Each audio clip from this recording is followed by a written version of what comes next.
This is Meg Foster, and you're listening to East Coast Horror Group.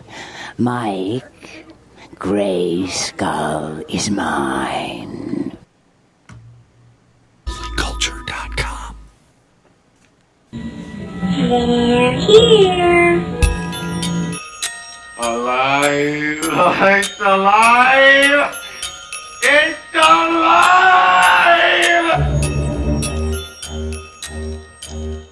Otherworldlyculture.com presents Dead On Movie Reviews.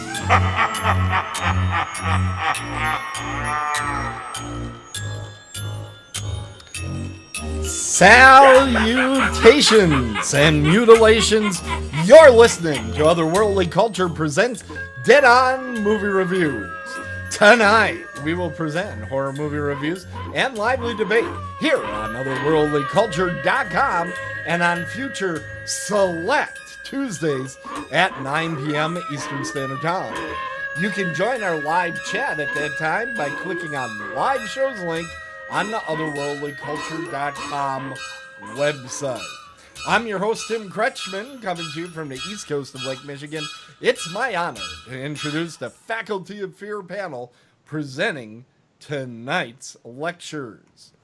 And let's start with Adam Holtzapfel. He is our hardcore Otherworldly Culture columnist, and he won't brag, but he is, in fact, the Taco King. If you don't believe me, check out Film Feast and see his culinary art in action. His text articles and other content is a newly formed backbone to the website. He's back for another appearance and more torture at the hands of Dead On Movie Reviews. Hello, Adam. Hey, Tim. Thanks for having me. Fantastic. Thanks for joining us. And we have a new panelist. We have Zak Bellante. He is a lifestyle and fitness coach. So who knows why the fuck he's on here. But he is the founder of Death Comes Lifting from Pittsburgh, and with fitness and workout clothing with a decidedly horrific theme. This is his first appearance on Dead On, so perhaps he can lift today's show. Here's Zak! What up, freaks? Thanks for having me. This is really cool. I'm stoked, man. Thank you. Well, we're glad Never to done have anything you. like this. I hate movies, so this is great. Okay, well, this is the place for you. You have found the right location. This is your people. We crap on everything. And speaking of which, that leads us to our final panelist tonight. The man they call the face of Jason, a sincere zombie apologist. He is the man of two voices. He's Coach Michael Exler, the Dean of Students. Hi, Tim. Thanks for having me on. This is going to be a great show. And Wow. You always do a good job of putting together a decent panel. So I'm excited to see what happens. I have to thank Adam for helping get us Zak here on today's show. And it's amazing that we have a fitness expert on here, because did you know, Mike, that just last night I had a workout. I went on the bicycle. I went all the way up to 3 miles per hour this time. So I'm talking about. Yeah, but it was downhill. It was downhill. But I got to start somewhere, Tim. I think so. I do. It's important to everybody to do your best. Okay. Speaking of doing our best, we are now going to get to the text of the show. This is what everybody comes for. It is our incredible reviews here on Dead On Movie Reviews, and we are going to start. Adam, you recently went and checked something out on that place that still doesn't sponsor us. What have you been watching? I watched Party Hard, Die Young. It's a Shudder exclusive. Directed by Dominic Hartle, who directed Attack of the Lederhosen Zombies. which I'm surprised you weren't in that film, Tim. Actually, I'm glad you said lederhosen, because so many people say lederhosen, which actually means song pants instead of leather pants. And if you know anything about Germans, they love their leather pants. That they do. Yeah, I left that hanging for you there, guys. Weird. Oh, yeah. You know, I used to have one of those. This looks pretty cool. Yeah, it just doesn't fit anymore. I could use it for a sock, maybe. This came out in 2018. It's 90 minutes. Just keep going. Keep going. It's takes place at a techno rave type club in Croatia where a group of 11 students are on post-graduation vacation. The main girl, Julia, is going to university in Munich versus Vienna. This, of course, upsets her best friend, Jess, who goes missing. The next morning, Julia gets a Snapchat text with an X through Jess's face. She believes she saw her being stalked by a guy in a mask. Was it the drugs or was it true? Well, wait a minute. Before you go any further, Adam. Mike, when you stalk young women, is it usually a mask that you wear, or do you just cover your face a little? The fuck am I stalking, dude?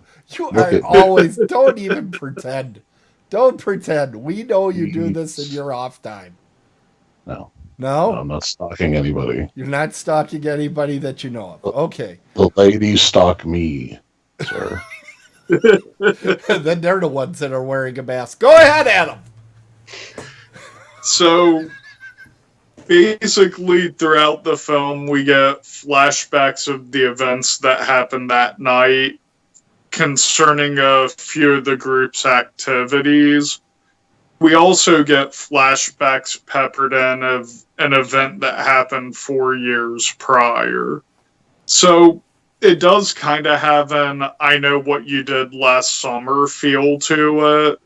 One of the characters even name drops the film, comparing what they're going through to it, so kind of a tongue-in-cheek awareness there. Good gore, the murders seemed kind of fresh. Okay. The story was good. The cons were kind of the shaky cam at times and the techno-heavy soundtrack. Okay. It's definitely subtitled. There are parts that are in English. So if you're not pulling subtitles, you may want to pass on this. Maybe we'll get a dubbed version of it soon, but overall, as a fun film, I think that's what the genre's been missing lately. It's gotten more dramatic versus just being fun, so this gets bonus points for not being too serious. Well, that's nice. Now, when I watched the trailer for this one to prepare, because I do, preparation work, it looked like it was a fire festival that actually happened, is what the thing looked like. Is that what it was?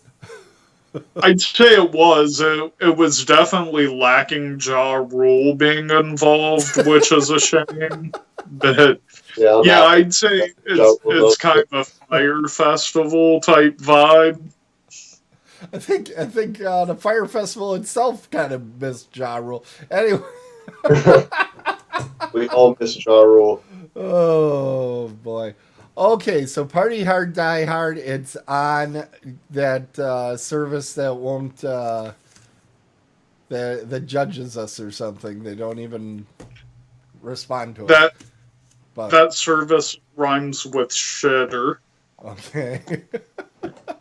But they have a lot of good movies on there, and the movie you're talking about, it was over in Germany just last year, so it didn't take them long to snap it up. No, I think they signed it as an exclusive because I didn't see any fanfare for it at any of the art house theaters here. Yeah. So, yeah, I think it's one of those things that went straight to streaming, but as a well done film, I'd watch it again. Fantastic. Well, I guess it's time then, Adam. Let's get out the grade book. And it's time for you to give us your score for Party Hard, Die Young, Live and Let Die. Jesus Christ. Did I get it right? Yeah, Jesus Christ. So, other than Tim pronouncing it like a Fiona Apple song. That is not a grade. You can't use Jesus as a grade, just so you know. I'd give it a B minus. B minus. Say, depending on the day, it could be a C movie, but I watched it as a B minus. Okay. That's actually a pretty respectable score from you lately. You have gotten I know, tough. Right? You have gotten tougher lately. You used to be kind of easy, but you're getting tougher in your old age. When you're reviewing Street Trash and Frankenhooker, it's good to be easy because those are great films. But when it comes to Mandy, you gotta be a little tougher. Okay, all right. Well, and they're not Shudder. If you actually sponsor us, we'll change this grade to a B plus. I'll change it. We will. A plus. Sponsor us. We can be bought. Okay, we are going to go to our new panelist next. We are going to Zach. Oh, man. Zach, and you saw yours in the... Oh, I got the new thing. Hold on, here we go.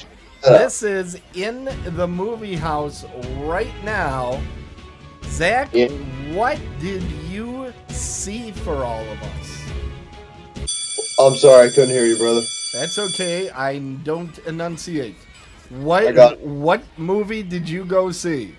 I think I saw the movie called Midsommar. If I was fully, functioning during when I was watching it, yes, it was Midsommar, and it was pretty fucking crazy. Okay. Do I have to have an awesome summary of the film like Adam had for his? Because I can muster one up, but it probably won't be that detailed. Adam's a bit of an overachiever. You can do whatever you want. I want to say I was impressed with Adam's review. I don't know if I could follow it. Number one. Number two, I should clarify in my intro when I said I hate movies. I don't hate movies. I love movies. I hate new movies. Basically anything after the 80s, I don't like because I'm pretentious like that. I like old goofy shit and 70s exploitation type awful movies. So when I see a new movie, I generally I try to keep an open mind, and that's why I like this style of a movie. Did any of you see Hereditary? I did. I did. Okay, so that. You made the right choice, Adam. Just saying that. Yeah, so it's like that style of a horror movie, like a slow burn kind of thing. In a new movie, I prefer to the movie Adam reviewed. Like those kind of movies, to me, feel like a little forced if they try to be tongue in cheek, literally referencing I Know What You Did Last Summer, in that movie. I feel like it's I just kind of just grit my teeth and roll my eyes at that shit. But I will get to the summary that I have prepared for this fucking movie, and it's basically, I guess it's about this dude and his girlfriend. That's what the story focuses on, is their kind of falling apart relationship. And without giving too much detail away, her sister and her parents die, and they don't break up because of that. Basically, the guy's holding on to that, and they are going on a trip to Sweden with his college friends to this like festival that happens like once every 100 years, and some weird shit goes down. That's basically the summary. Okay. That makes sense? All right. Yeah, I don't know that it makes sense, but your well, description is probably what it is. Yeah, this movie literally, it felt like it didn't make sense too much. It was very beautifully done. Cinematography was great. Everything was in broad daylight, which is an interesting thing for horror movies, I feel like. Because I don't know if you guys can name off the top of your head any horror movies that are in pure daylight, because I'm struggling to think of any. Really. The one that every time I see this promo, I think of Wicker Man. And yeah, that's what I was going to say. Yeah, that's in broad daylight. Most of my favorite movie, Jaws, is in broad daylight, but there are a couple night scenes. A lot of the Godzilla movies are in broad daylight, but I don't think any of those scare anybody. They're just exciting to watch Tokyo get destroyed. But, yeah, no shit, hiding rubber suits and shit. It is surprising when you bring that up. There is a surprising lack of films that are in broad daylight that are scary. Yeah, and so that's why, for me, it's like a beautifully done movie. It was cool.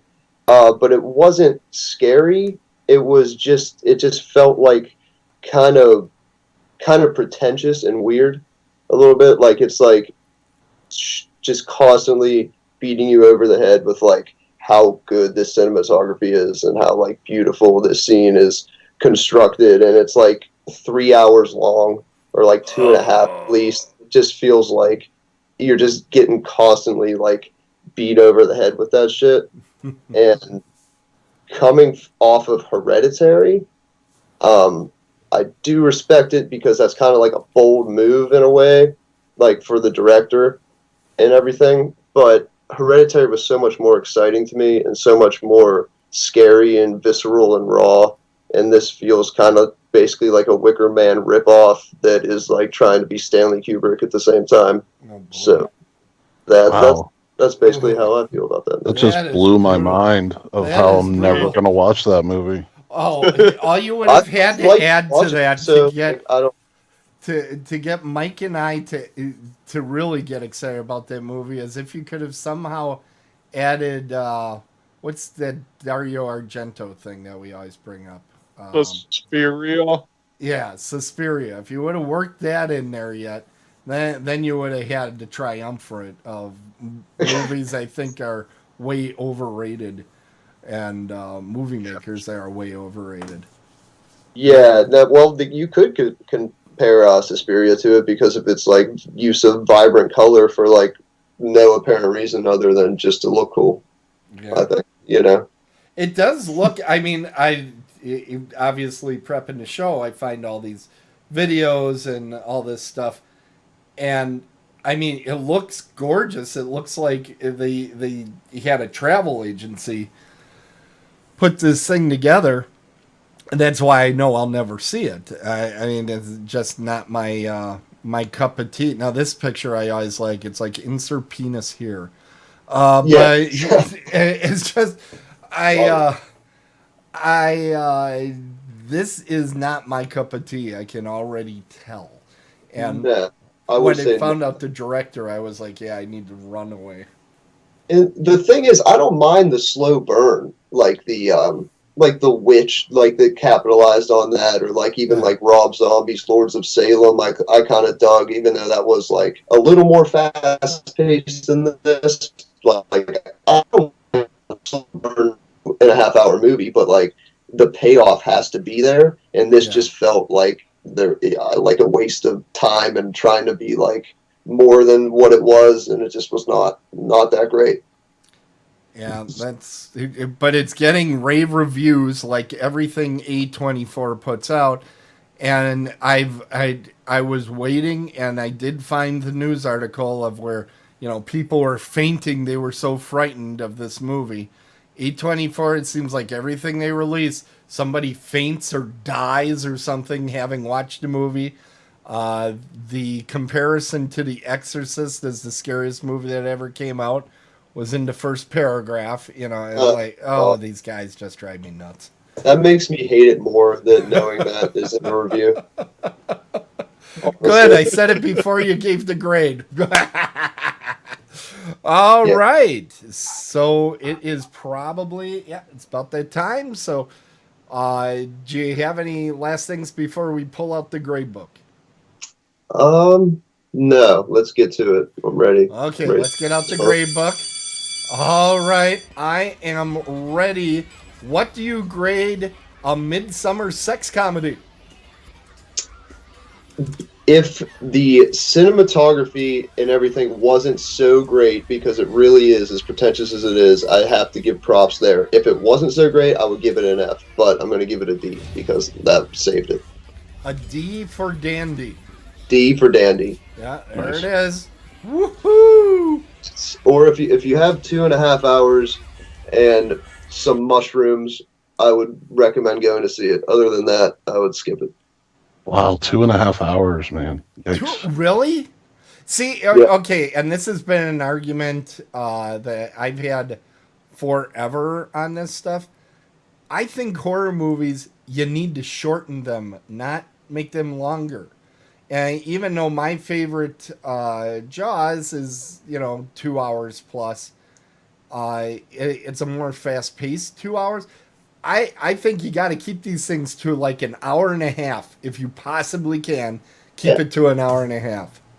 And Jaws is about a fucking shark, so it's awesome. Like, we can watch a shark for 3 hours and not get bored. Like, this is just like nature. Well, the Discovery Channel would no longer exist. Builds tension. Yeah, people watch 3 hours of sharks a night for a week every year. Exactly, yes. That's saying something. Yeah, it built a channel. Okay, so, Mike, you went to the movie house. I did go to the movie house. You went there, and everybody knows your name there. And, Mike, what did you watch? I watched 2019's Child's Play. Now, that's the new version they just came out with. It is still playing in some theaters. Yes.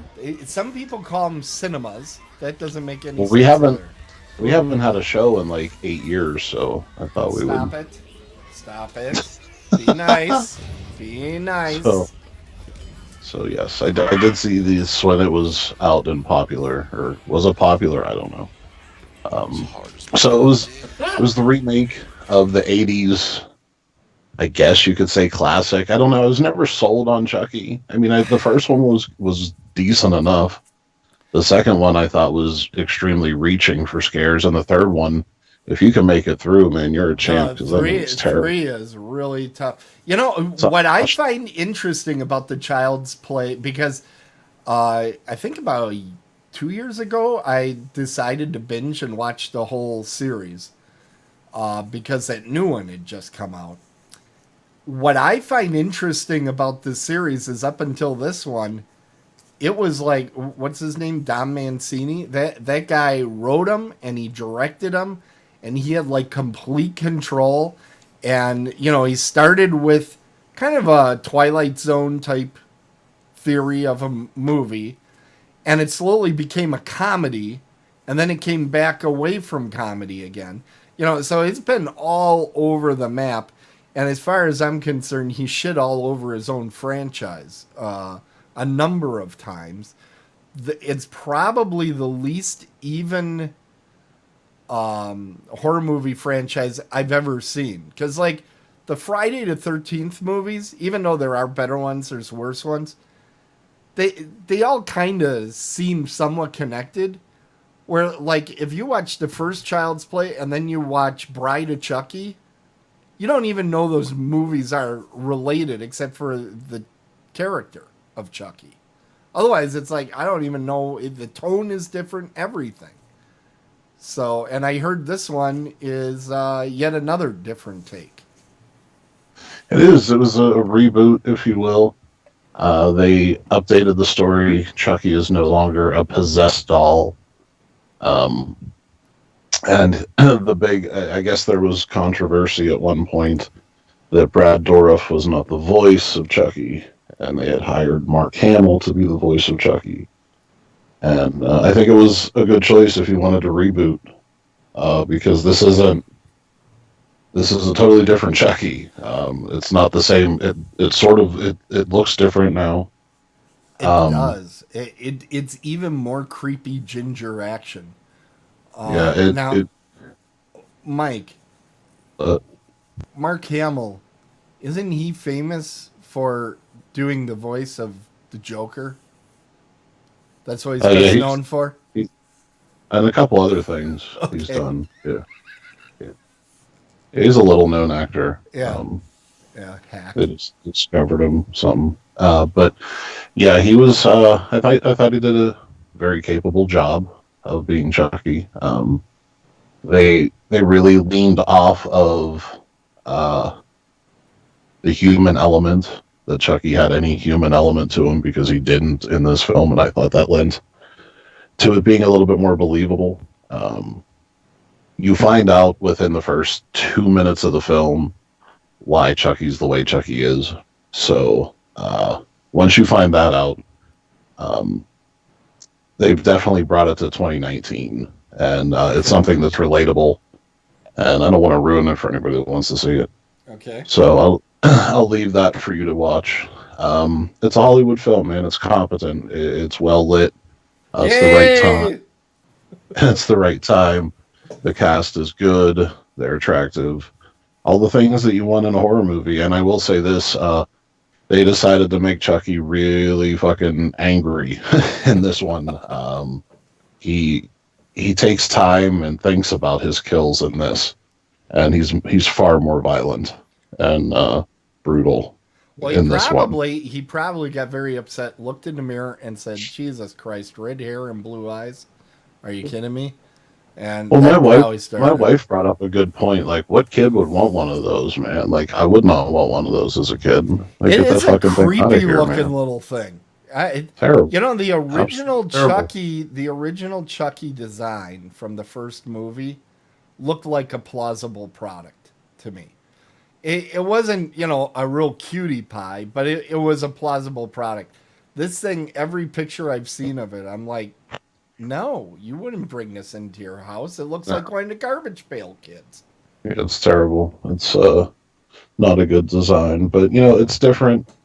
And I don't know. I just I think a lot of people were upset because they were remaking a classic, and I understand that. But I mean, fans of other franchises have had to endure the same. And with this one, I thought they did a very competent job, and I think they updated the story well. They did it in a decent fashion because they kept some comedy aspect to it as well. That was what the first thing had. The first thing had legitimate scares. It had comedy to break the tension, and it had the kills. Yeah. So you could forgive that it was this little doll running around killing people. Right. And then it just sort of got away from that. But this one brought those three things back together, and I think which made the first film successful. I think they used that same little mixture. The thing that people don't talk about, and it's important, the first Child's Play had really good actors, except for the kid. The kid was terrible. But, I mean, you can see him actually mouthing along his co-star's lines in the movie. He's so bad.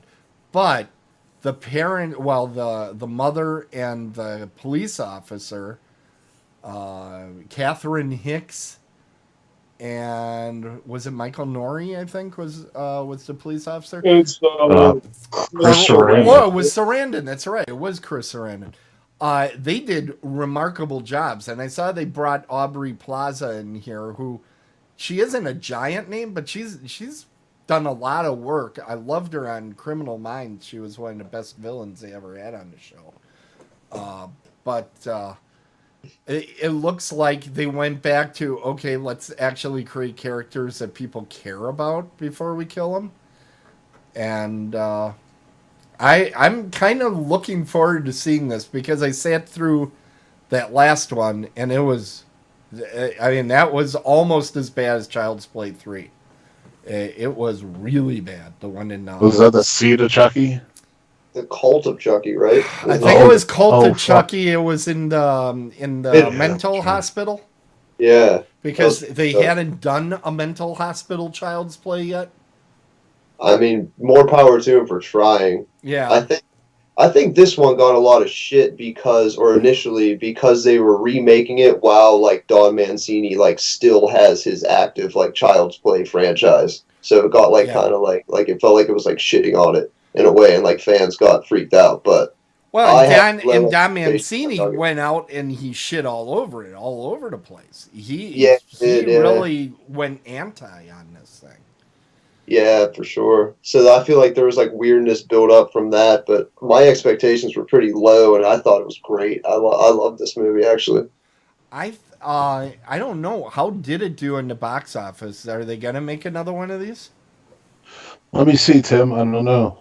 They should. I think you can make it good if they do. It's the characters are great. It's believable. Like you get into the kid's mindset easily. Like the kid doesn't suck, which so many kids do in movies. So well, they made him quite a bit older, and that's a good call based on very good. the kid. It cost him $10 million, and it, so far as of the 22nd, has grossed $29 million.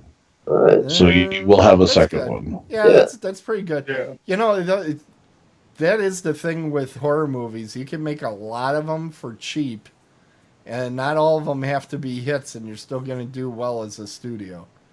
True. You know, what is the story? You can make one comic book movie for $100 million, or you can make 10 horror movies, $10 million a piece. You will probably gross more with the 10. It's the genre that saved Paramount. I mean, don't ever forget it. Oh, yeah. Wait, which movie are you referring to for Paramount? Or Universal, I'm sorry, not Paramount. Universal. Yeah, because Paramount was saved by Love Story in the 1970s. I was like, well, I guess I could think of that as a horror movie. It's just a different type of horror. Says the 50-year bachelor. Okay, so... Mike, is it time for me to get out the grade book? Yeah. Okay, here it comes. Mike, what did you think of the Playing with Your Children movie? Yeah, Child's Play.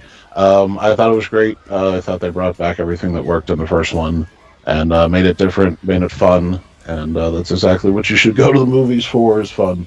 So I give this thing an A. Go check it out. It's gory. It's fun. What? And it's horrible. Yep. You gave it an A? Yeah, I really enjoyed the fucking movie, man. It was just fun. I would give it an A too. I back 100%. That amazes me because my brother, he has the new AMC Movie Pass type thing, and when he saw it, he told me, Mike is gonna fucking hate this. This is as far away from, gritty horror as it gets. It is about as non-gritty as it gets. It's, just happy fun time. Yeah, it wasn't gritty. I mean, the kills I thought were good. That was kind of gritty, but I mean, we are talking about a doll that's killing people, so you got to lower your expectations a little bit on the dark horror and just go for the ride. But it's really dark, really dark. Okay, yeah, I guess I'm left. I actually, now that I don't have Movie Pass, I almost never do this anymore, but I actually did go to an actual film in the movie house, and this one just started, a week ago, I think, and it's too early to tell how the box office is going to do for this thing, because, you never know. These things, 1 week it's one way. We'll see if it has any staying power.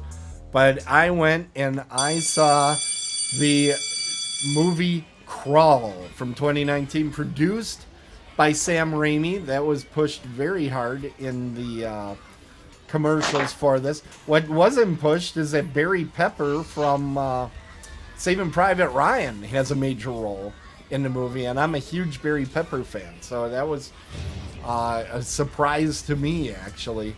Though I will tell you, if you've seen the trailer, you've seen a lot of the kills. You've seen a lot of the surprise moments. The jump scares will be like, oh yeah, that's just like the trailer. So if you have not seen the trailer, I'm going to highly encourage you to continue not seeing the trailer. Now, who on the panel has seen this? I think you did, right, Adam? Yeah, I've seen it. Anybody else? This past weekend. Okay, and Mike, you probably haven't, though, because you just went to Child's Play. Yeah, no, I didn't see it. Okay, so I don't know what you guys have thought of past crocodile/alligator movies. I mean, Lake Placid wasn't really a horror movie. Then there was like Rogue, Primeval. There was like a lot of them. The one I liked had Thomas Jane, I think, in it. There was like one alligator movie that I've liked up until now. Lake Placid, I guess I appreciated for what it was. It wasn't really a horror movie, but it was okay. But I really hadn't seen a movie that didn't feel like a Sci-Fi Channel programmer in quite a while with alligators. In fact, I just saw 2 nights ago, I saw Lake Placid Legacy, which was the latest one produced for Sci-Fi Channel. Whoo, the lolly, was that bad. So that was an instant, okay, it's done. Good. Get out of here. So how was this movie stand up? Well, let me give you a quick rundown. It is, I believe it's in Florida. There's a hurricane that's going on, and a champion swimmer girl. It's a swinner. Swinner, yes. She swins, which Sweet. is a type of exercise. I'll turn on Zach's camera, and he can demonstrate the swin. This is how the swin is done. We got the Zach cam on. Blood. Yes. And why is this movie called Crawl and not Swim, by the way? That's all I'm saying. Yeah. I did figure that out. I spent a lot of time on this. Okay, so crawl, it's because it all takes place in the crawl space. The crawl space. Lame. That it is lame. Okay, so here's what happens. The champion swimmer goes to check on her dad, who is not evacuated from his home. He's in the line of a gigantic hurricane that's coming. She gets to the house, goes into the crawl space, finds her dad, who has been injured. Okay?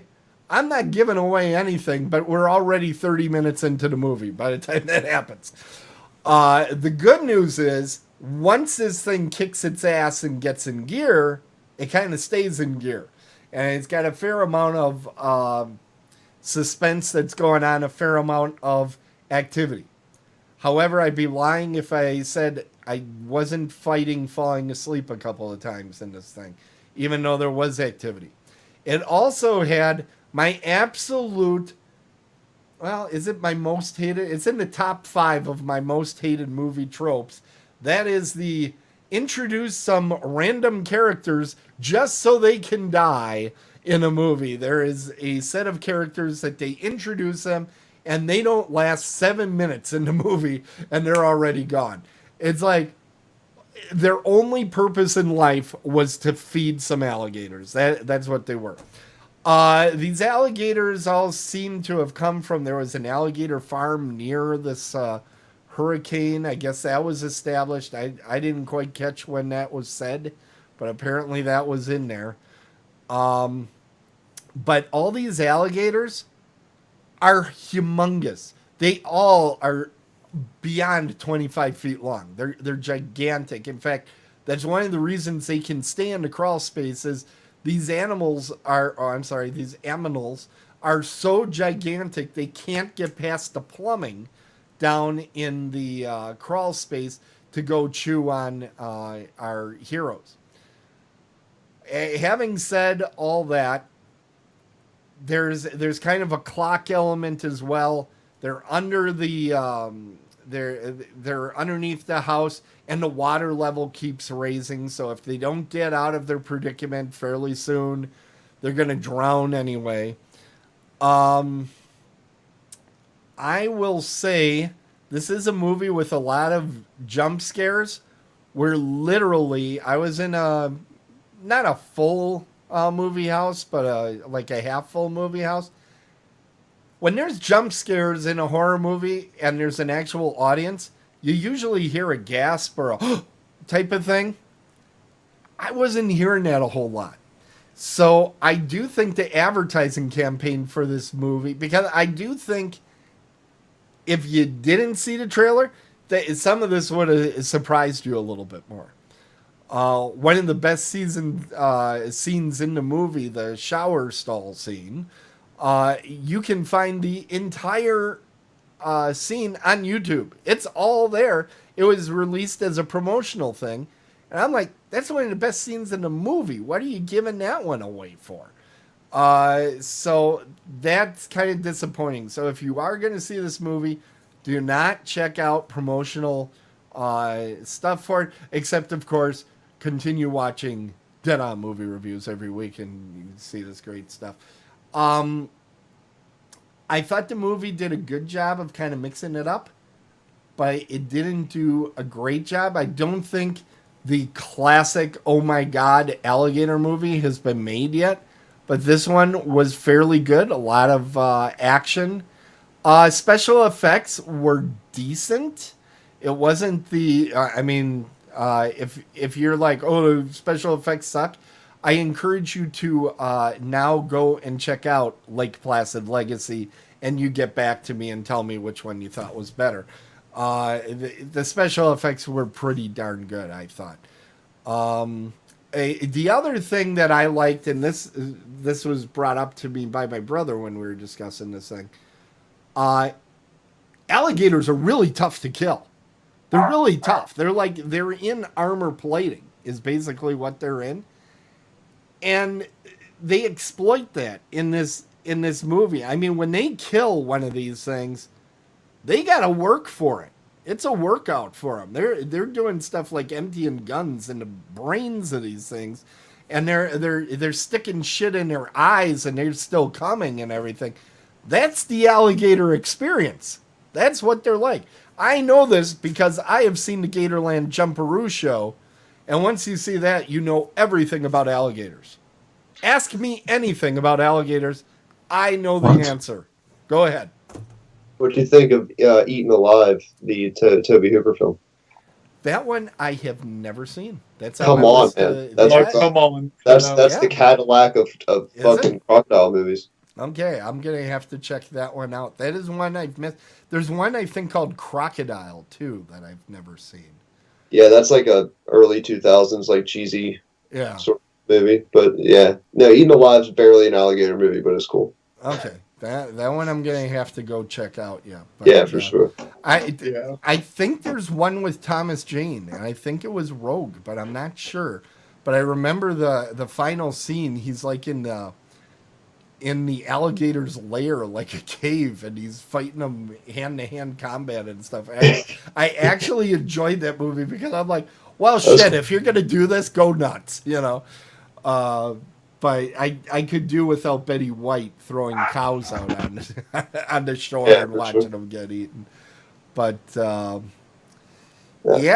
this film, I thought it was. I expected a little more from Sam Raimi and Alex Aja. Like, I felt like there was a little too melodramatic. Like the whole like father-daughter like thing was just like way too overdone. And well, they set that up, and I don't know that it paid off. No, it like had no point really. Like he was her coach, and he was basically like motivating her to like survive, and it was like really strange and felt like super weird. I felt like, you know what I mean? Yeah.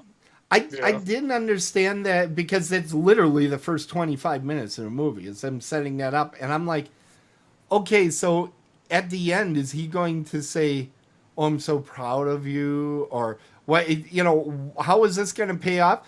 And really, I don't know that it paid off because I don't think, even if they hadn't had that backstory, it's still her dad. She would still try to save his life.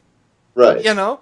So that didn't pay off. Her swimming angle, that paid off because there were a couple times where she's out swimming alligators and I'm sitting there, I'm like, oh, come on. But at least they tried setting it up by making her some sort of champion swimmer. I'm like, okay, they did their due diligence here.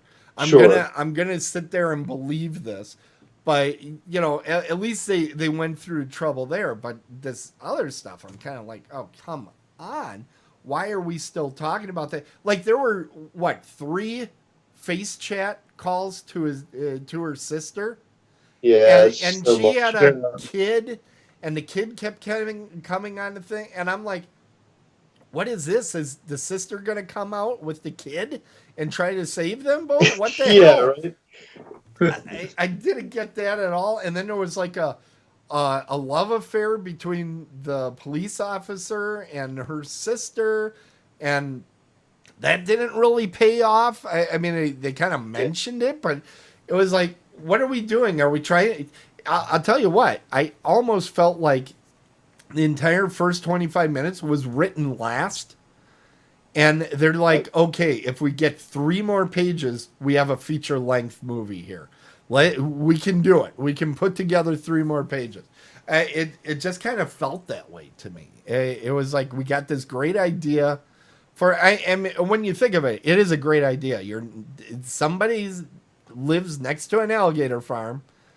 A hurricane is coming, and you're stuck in the crawl space with 2 of the biggest, gigantic, ginormous alligators ever to have been bred.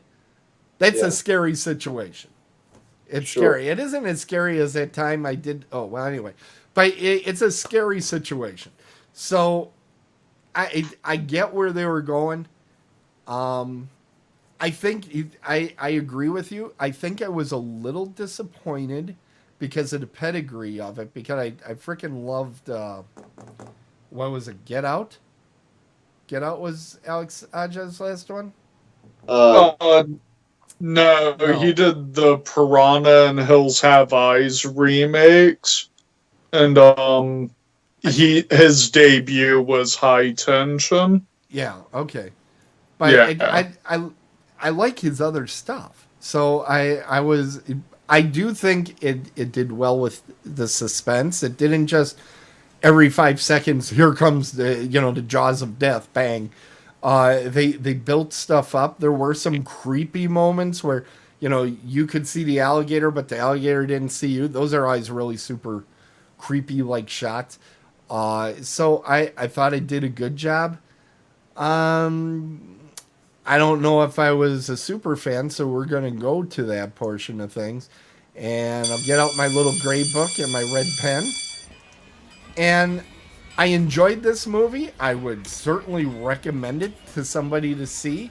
I don't know that you got to run out to the movie house to see it. You might want to just wait until it's streaming on your favorite service or get one of those fancy VHS copies. I'm going to give it a B. I'm giving it a B. So, I know that's super exciting. Everybody should try to remain calm. That's just amazing. So, that is it for tonight's program. Want to thank Zach again for coming on the show and putting up with all the nonsense that goes along with that. Thank you for putting up with my negative bullshit about movies. Appreciate it. I had a great time. Kind of fit in. Remember, everybody, you can follow Otherworldly Culture at Twitter at Radio Other. It has 2 little O's in the middle of the thing. So that's Radio Other. You can also go to our website, Webstate. I created a new word. I'm so impressed. Website, otherworldlyculture.com. We've put a few articles out there. In the summer, we kind of slow down a little bit.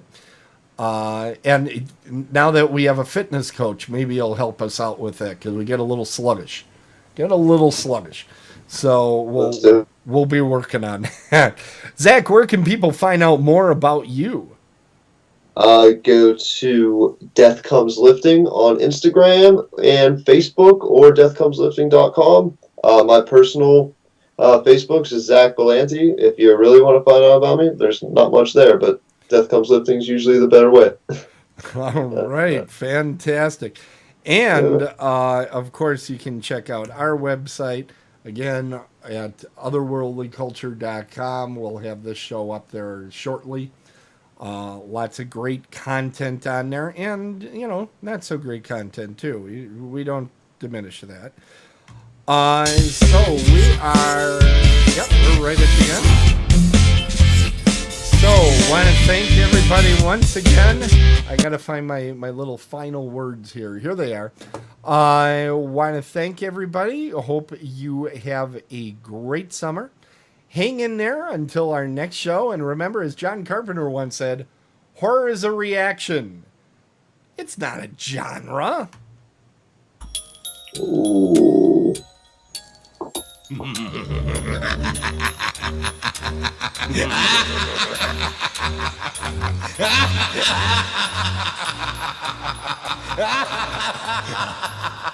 If you watch this, you need to fucking pull your eyeballs out with a spoon and kill yourself. As hard as my dick. It's got boobs. Good show, guys. Good stuff, man. Thank you. Yeah, it's a good time. Yeah, it was fun. I will do another one anytime you wish.